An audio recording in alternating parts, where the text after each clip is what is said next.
4 kali lipat. Apakah gaji Anda naik 4 kali lipat dalam waktu 5 tahun? Jika tidak, artinya Anda tambah miskin. Sebab, uang $1 di tahun 1914 nilainya cuma seperempat dolar di tahun 1920. Ini yang akan terjadi jika nanti diterapkan mata uang tunggal dunia.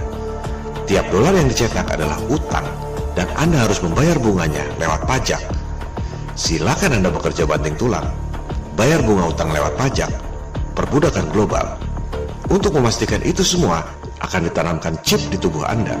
KTP, paspor, kartu kredit, asuransi kesehatan, catatan medis, semua ada dalam chip sehingga Anda tak akan bisa menolaknya. Statistik itu belum seberapa. Coba lihat grafik statistik yang diterbitkan oleh Fed periode 1950-2008. Apakah kenaikan gaji Anda bisa mengejar grafik itu? Kalau tidak, artinya Anda tambah miskin. Sebab nilai uang yang ada di rekening Anda semakin turun. Harga-harga naik, lama-lama Anda tak mampu beli apa-apa. Itu pun belum yang terburuk.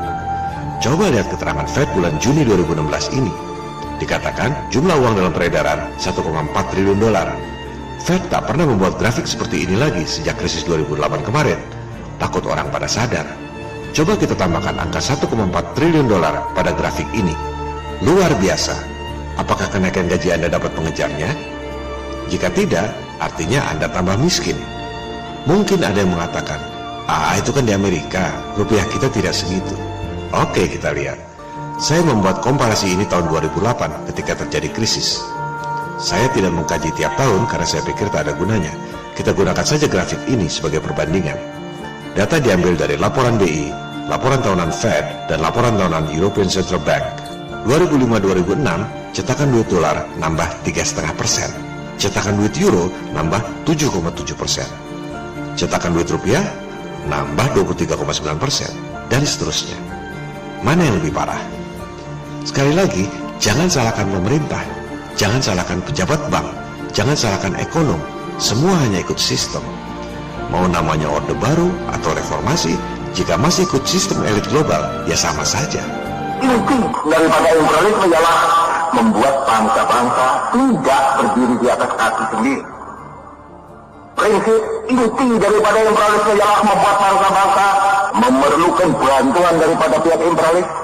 The crowning of independence is not membership of the United Nations, but the ability to stand on our own feet. It rang through Africa. Rang itu artinya menggelegar seperti belerek mengampar-ampar, saudara-saudara. Jadi, jika ada orang yang mengajak debat soal bentuk bumi, tanyakan kembali, apakah mereka percaya pada sistem yang diterapkan oleh NASA, IMF, PBB, dan lain-lain? Jika mereka percaya pada media elit global, stop perdebatan. Tak ada gunanya.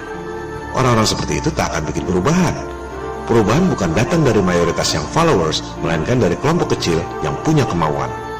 Rothschild mampu menjatuhkan kerajaan Prancis yang sudah berumur 1000 tahun lebih, bukan dengan cara berdebat dengan 99% penduduk tentang apa bentuk negara yang paling baik, melainkan fokus pada kelompok kecil Jacobin. Begitu harus berbalik, rakyat yang 99% itu pada ngikut semua. Dan Rothschild dapat konsesi Bank Sentral Prancis tahun 1800. Mungkin ada yang pesimistik. Amerika saja tak berdaya menghadapi elit global, apalagi kita. Jangan lupa, rakyat Amerika hidupnya masih enak. Uang di kantong masih banyak meskipun utang. Bisa belanja di mall, beli rumah bagus, beli mobil mewah, plesir ke tempat yang nyaman, dan lain-lain. Itu sebabnya orang belum berontak di sana. Perilaku elit global beda untuk bangsa Asia dan Afrika. Kita ini dianggap disposable people, orang-orang yang perlu dibuang karena tidak menguntungkan. Mereka berencana agar penduduk dunia berkurang dari 8 miliar menjadi 500 juta orang saja. Ini dituangkan dalam bentuk prasasti di Georgia yang disebut The Georgia Guidestones. Prasasti sebesar itu tak ada orang tahu siapa yang membuatnya. 4 batu besar berisi tulisan-tulisan dalam 8 bahasa: Inggris, Spanyol, Swahili, Sanskerta, Ibrani, Arab, Cina, dan Rusia. Sangat serius. Jelas tertulis di situ menjaga jumlah umat manusia di bawah 500 juta orang. Ini yang diterapkan di Asia dan di Afrika. Depopulasi. Caranya teror dan peperangan, vaksin pemandulan, pemusnahan ras, pembunuhan bayi, dan lain-lain. LGBT adalah bagian dari skema ini. Depopulasi agar jumlah penduduk tidak bertambah. Coba perhatikan di mana virus AIDS dimulai. Afrika.